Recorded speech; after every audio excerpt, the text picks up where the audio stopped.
What's going on, everybody? Welcome back to the Lego Board Game channel, where today we are going to be talking about implementing Marvel into the Lego board game, which is just going to be super awesome, and it's going to be fun for you guys to be able to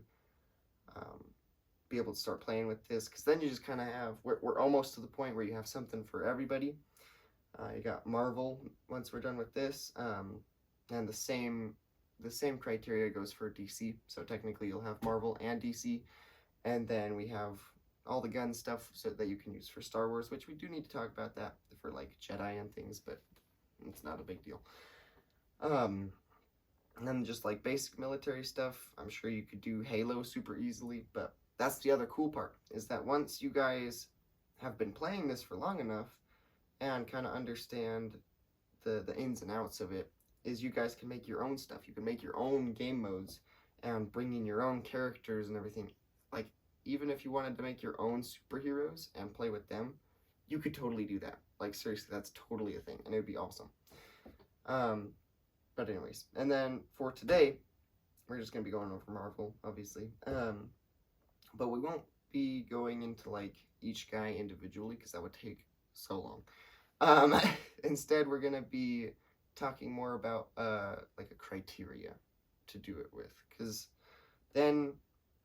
then you guys can kind of make up your own and kind of do your own balancing, basically, because that's kind of the problem with Marvel just in general, whether it's a video game or a movie or a board game or anything, is that there's so many guys with all these different power levels and everything, and it's just hard to really even things out and balance them. So hopefully we can help you guys with that today, and that's what we're going to be talking about. So let's get into it. So probably the most important part about this criteria is to make sure that each person has 3 abilities, because if they have more than that, they're going to be too overpowered depending on the abilities that you give them. And if they have less than that, then they're gonna stink, they're gonna stink it. So just make sure that each person only has 3 abilities, and you'll probably have to do some balancing just to make sure, that everything's nice and fair. The next thing that really helped me while I was like looking through all this stuff is Wikipedia, actually. Wikipedia is pretty awesome, but I would just look up the character and then go to the Wikipedia page and down to the powers and abilities, and I could kind of pick and choose from there. And I did have some difficulties with a couple people, mainly ones that either didn't have enough powers for me to give them 3 abilities, or didn't have a power that was like super usable. Like Ghost is a good example of that. Because, like, sure, she can turn invisible and phase through stuff, which were both super cool to work with. But I couldn't figure out what to use for her 3rd ability, because, like, her other one was basically she's like a technician or something, which, I mean, that was also confusing, because I think Wikipedia was combining the MCU Ghost as well as the comic Ghost, as well as the Iron Man Armored Adventures Ghost, where he has like the sniper rifle and everything. So that was also kind of tricky, but it still helped a lot, and but we figured it out. I figured it out for him.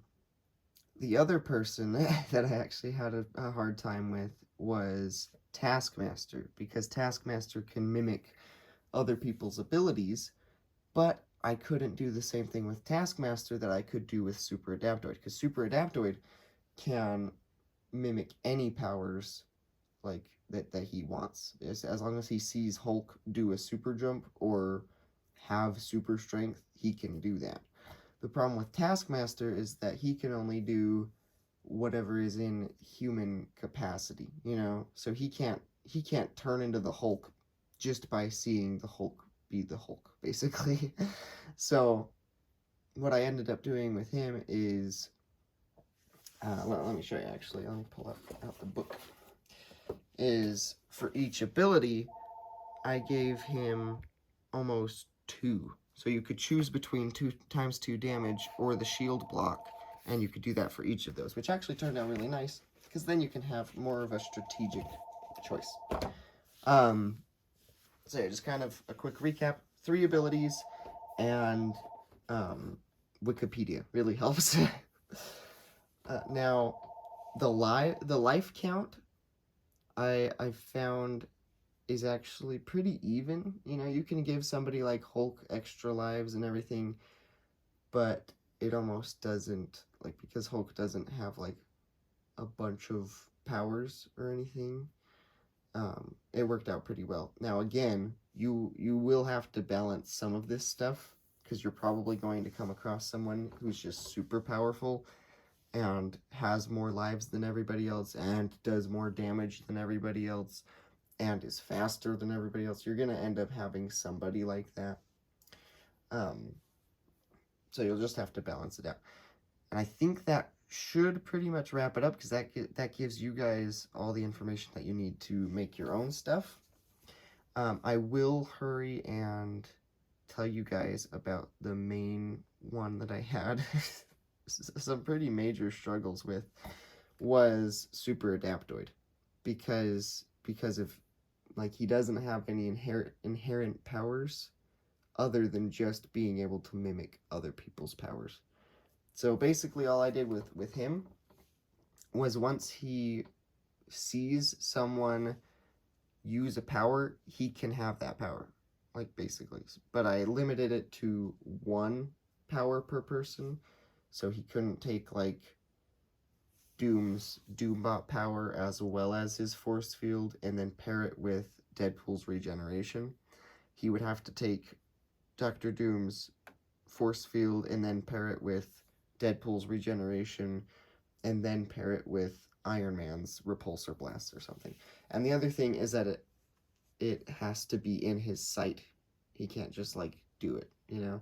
Now, whether he can do it for his, like, he can mimic his own team members' powers, that's up to you.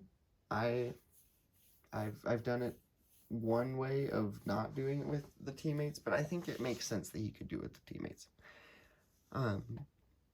So yeah, that's actually about it. That should wrap it up. Those are the ones that I had some troubles with, and how I fixed it, and that's how I came up with all of the people's powers and everything. So it's a good criteria to follow, and it works really well so far. So go ahead and try it out, you guys, and let me know what you think. Next week we might talk about a Marvel specific game mode, which would be pretty cool. But we'll see you guys then. Peace out.